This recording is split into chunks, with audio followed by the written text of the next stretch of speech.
Throughout her lifetime, Nina gave her time and resources to organizations helping people in need, protecting animals and nature, and enriching the communities of Phoenix and Indianapolis. Her final challenge was to create a legacy that would go on long after her life ended. And that is how the Nina Mason Pulliam Charitable Trust came to be. You know, she was beautiful and she was brilliant. She was a lot of fun to be around. She was a practical person. Family was the tapestry in Nina's life that gave her strength, and she gave them strength. They lived in a very rural area in southern Indiana. There were 7 children. There were 3 girls and then a boy and then 3 more girls. Nina was the 4th child, so she followed that favored boy in a family of girls. You know, her father was an orchardist and didn't make much money, and her mother was a deeply religious lady, and I think that spirit and knowledge of God when she was a child carried over in her life. In Nina's family, words were so important. Her parents were highly educated. The family of 7 children lived in a rather isolated area, and so they read books, they grew up among books, they wrote stories, they wrote poems, they told each other stories and made up plays, and words were the main thing in their life. And the girls all grew up to be writers in some way. In that era, you went into the town school in Martinsville, and you had to take examinations so they'd know exactly where to place you. She placed so highly that she had to go to high school right out of the 6th grade. Nina learned at that time how important education is and how lots of times a person just needs a hand to get that education. Her parents, of course, insisted that all the children be the very best they could be. She was quite a competitor. For such a tiny person, she was a basketball player in high school. She was a young woman when she first came to Arizona. She was diagnosed with tuberculosis when she was in high school, and she came out here by herself. No family member came with her. She lived in a little house near Camelback Mountain, and the dry air, the sunshine, helped her recover from tuberculosis. And she rode her horse around Camelback Mountain and fell in love with Arizona at that time. Nina just adored Gene, and I'm sure that he did her. They had a lovely, long, strong marriage. They supported each other. They were not exactly alike. They complemented each other very well. But their interests and their aims in life were the same. And she was devoted to him, and he was the most important thing in her life. She knew that and always lived by that every day. She also loved her family. She took tender care of all of her sisters, her parents, and her nieces and nephews. She remained close to everybody all of her life. Animals were profoundly a part of her life. Well, she loved children probably as much as she loved animals. She had a wonderful smile and a great laugh. She had a good sense of humor. She really did. She was a pleasure to work with. Hard work, hard play. She loved to have a good time. People thought that she was an Iron Maiden, and she really wasn't an Iron Maiden. She had a very warm, sensitive heart. Nina was the first woman in Indiana to receive a pilot's license. When she came into the room just lit up. You just loved being around her. She was so much fun always. She could be really tough, too, when she felt you needed some backbone. But she was a delightful person. She read all the time. She thoroughly loved the written word. Nina was one of the finest wordsmiths I've ever known. Pulliam started traveling extensively a few years after World War II ended, so in the late 1940s. It's incredible to think about it, but it could not have been easy at that time. But they shared their experiences with their readers as they made their travels. And by the time they ended their travels, say 20 years later, they had gone to 78 countries.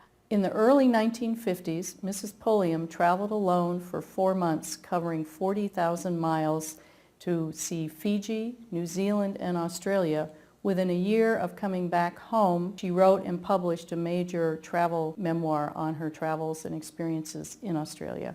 I think that's incredible. I really liked her. I get a little emotional about it, you know, but she was quite a woman. She really was. She was a business success because she was smart to start off with, and she had grown up with the business. She started working for Gene in 1932, so she'd been with him for a long, long time. She was committed to all the proprieties of Robert's Rules of Order, good grammar, and good writing. Always was very strict about not only the newspaper, but any documents that were prepared. Always had to be letter perfect. Nina had worked at Farm Life, which was a national magazine in Spencer, Indiana, that folded during the Depression. From there, she went to work for Eugene C. Pulliam, who owned and published a newspaper in the small town of Lebanon, Indiana. They fell in love and were married there. Together, they built a newspaper empire. They owned many papers through the course of their long lives together. Most important were the Indianapolis Star and the Indianapolis News, as well as in Arizona, the Arizona Republic and the Phoenix Gazette. Gene, her husband, allowed her so much freedom to do things with the business and actually relied on her quite a bit. Few people realize that, but he considered her his partner and consulted her about everything, every decision. She was the end of the funnel, and so she was the one that he would test any major decision on, such as purchasing properties, anything major. Nina was always the source in that. Nina had the ability to look at a profit and loss statement and hit right on the spot where it was very, very sensitive. She had an accountant's eye and I guess a journalist's mind as well. So she had a great combination.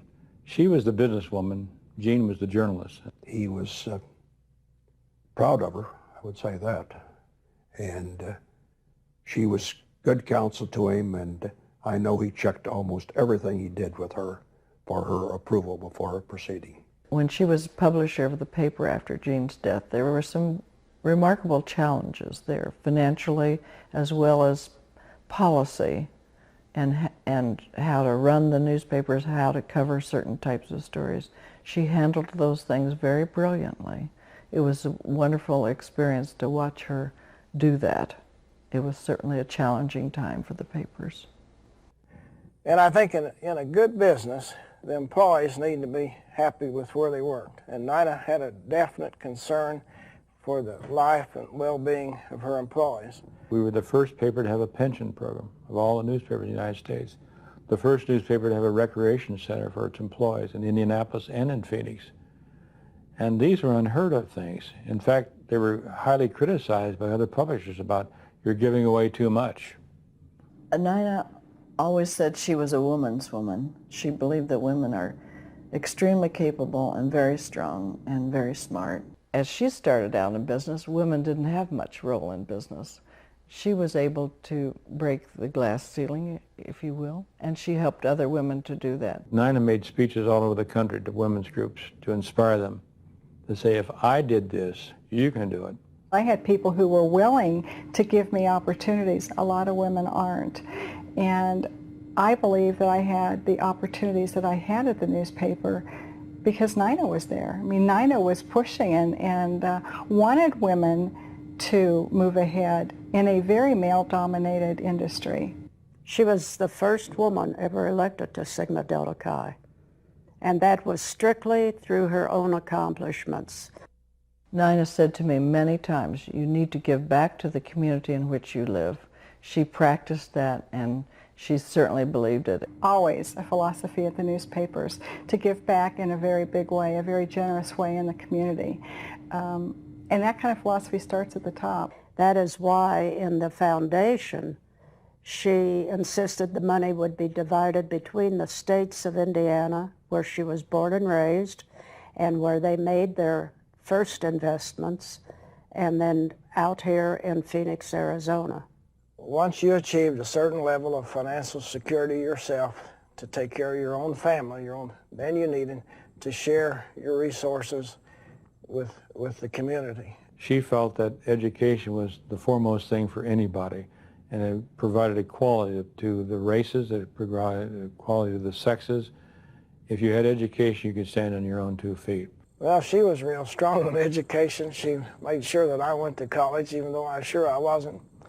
And she saw to it that I was enrolled, and she gave me encouragement there. But she also encouraged other children to go to college, and she provided many scholarships for the employees' children. What more meaningful thing could Mrs. Pulliam have done but to leave all of her assets in Central newspapers to charity? Therefore, the Trust's mission statement captures her interests and the essence of her values. Very simply stated, the Trust mission statement is to help people in need, protect animals and nature, and enrich community life in Indianapolis and Phoenix.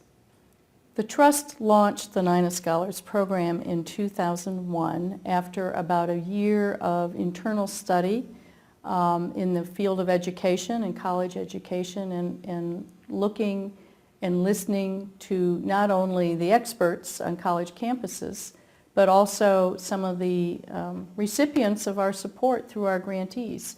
And the one thing that was identified and discussed the most as a barrier was lack of education or lack of higher education. So it seemed natural to create a scholarship program for what then was considered non-traditional students. Students, mainly older adults, or at least non-traditional college-age students, who maybe had had a little bit of college or no college at all, or had a very bad experience with it, have subsequently started a family and were looking for to advance themselves, particularly economically, and to provide some security for their family. So they were the first group. The next group grew out of Mrs. Pulliam's interest in people who had disabilities. So adults with disabilities or traditionally aged college students with physical disabilities was the second category.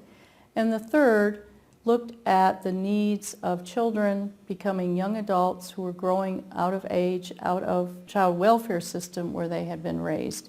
And if you look at the statistics for young people of had that background of upbringing, they're very, very dire in terms of what can predict their success.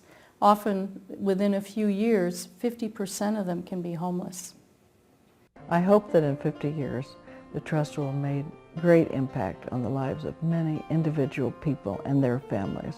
I hope that there will be people who can look back and say, I have a house, I got a college education, the lives of my children are better now because of this Trust.